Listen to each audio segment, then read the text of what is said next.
just inherited a house or you're about to, and you're worried about taxes, this video is for you. Most heirs expect a large tax bill, and thankfully that's rarely the case. There is a tax advantage available to almost every heir that most people have never heard of. Stay with me, I'm going to walk you through the full tax picture for inherited real estate in North Carolina. My name is Ryan Smith. I'm a licensed realtor and certified probate expert, and every day I walk alongside families navigating probate and estate administration. Taxes on inherited real estate are one of the most misunderstood topics families face.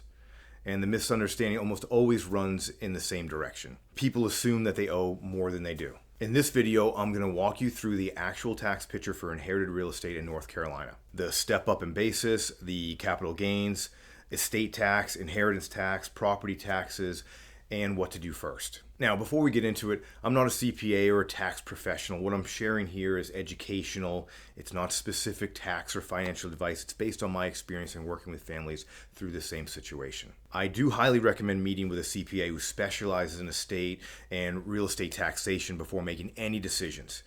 If you'd like a recommendation, I'd be happy to connect you. Just reach out to me. With that said, let's get into it. Let me start with the most important concept in this entire video, and I'm going to show you how it works before I tell you what it's called. Let's say that your mother bought a house in 1985 for $80,000. And today that house is worth $400,000. If before her passing she had sold it herself, she would have owed capital gains tax on the difference between what she bought it for and what she sold it for. That's $320,000 in gain, potentially a significant tax bill. But here's what happens when you inherit it. The IRS resets the cost basis of that property to whatever it was worth on the day that she passed. So in this case, not the $80,000 which she bought it at, but now $400,000. So if you inherit the property and sell it shortly after for $400,000, your taxable gain is calculated at $400,000, not from what she originally paid in 1985, which in most cases, little or nothing is owed in capital gains. That reset is called the step up in basis, and it's one of the most valuable tax advantages in the entire U.S. tax code. There are a few things worth understanding about how it works. The step up is based on the fair market value on the date of death, not the original purchase price, not what you personally think it's worth.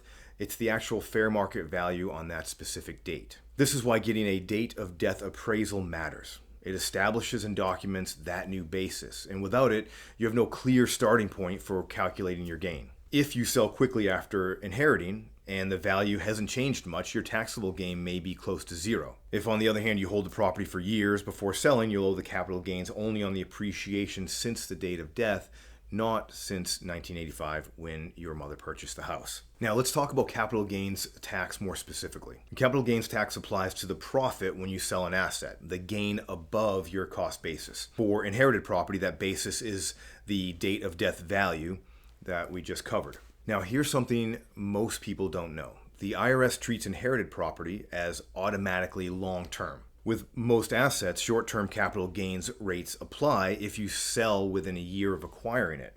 Those rates are higher and taxed as ordinary income. But inherited property gets long-term treatment regardless of how quickly you sell it. Long-term capital gains rates are lower, often significantly lower. There's also one more scenario worth knowing. If you inherit the property, you move in, and you live there as your primary residence for at least 2 of the 5 years before selling it, you may qualify for the primary residence exclusion. That's up to $250,000 of gain excluded for a single filer, or $500,000 for a married couple. And that's on top of the stepped up basis reset. The actual tax picture depends on your specific situation. Your income, the property value, how long you hold it. A CPA who specializes in estate and real estate taxation can run the actual numbers for you. Let me try to clear up something that confuses many of the families I help. Estate tax and inheritance tax are 2 different things. Most people use them interchangeably, and that inevitably confuses things. Estate tax is a tax on the estate itself, on the total value before anything is distributed to heirs. The federal estate tax exists, but it only applies to very large estates. As of 2026, the federal estate tax exemption is $15 million per individual. So a vast majority of American families will never owe federal estate tax. And in North Carolina, there's no estate tax as of 2013. Inheritance tax is different. It's a tax paid by the heir, not the estate. Very few states in the U.S. currently have an inheritance tax. North Carolina is not one of them.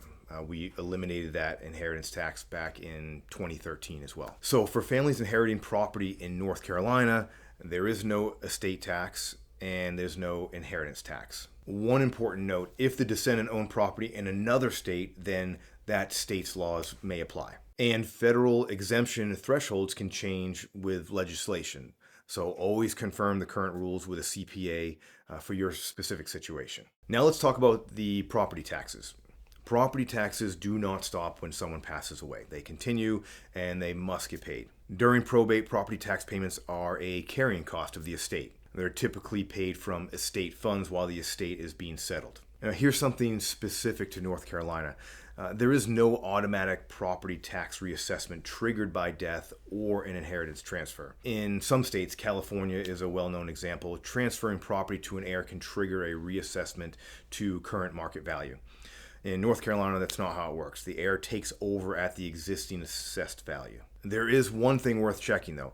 If the property was receiving a homestead exemption or elderly or disability tax relief under the prior owner, those exemptions do not automatically transfer. It's worth a call to the county assessor's office to understand the current status and what exemptions may be available to you as the owner. If you're thinking about keeping the property and renting it out, there's a tax picture specific to that choice worth understanding. Rental income from an inherited property is taxable.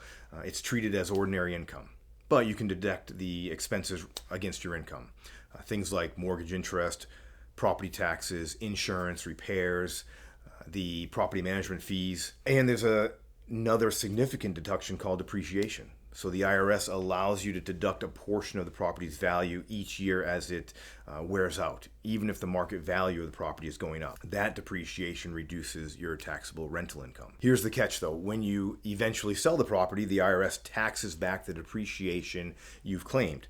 That's called depreciation recapture, and it does come at a higher rate. This is one of the more complex areas of real estate taxation.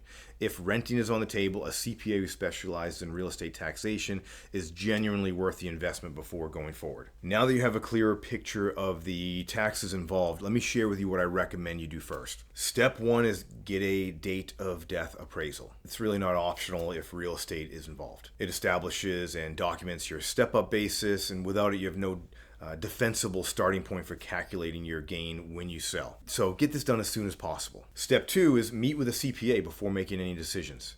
Don't wait until after you've decided to sell and not after you've already taken a cash offer. Do it before making any concrete decisions. The actual tax picture depends on your specific situation, your income, the property's value, your plans for the property. So 15 minutes with the right CPA can change what you decide to do with it. Step three is don't rush based on tax fear. Many heirs sell quickly because they're afraid of taxes.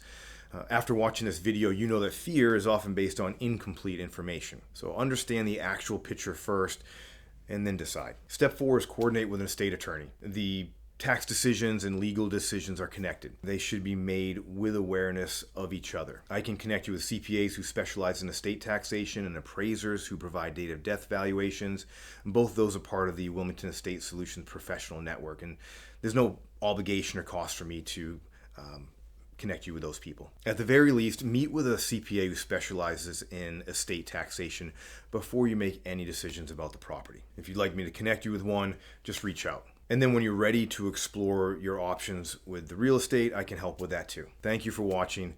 I hope this made the tax picture a little more clear and a little less stressful.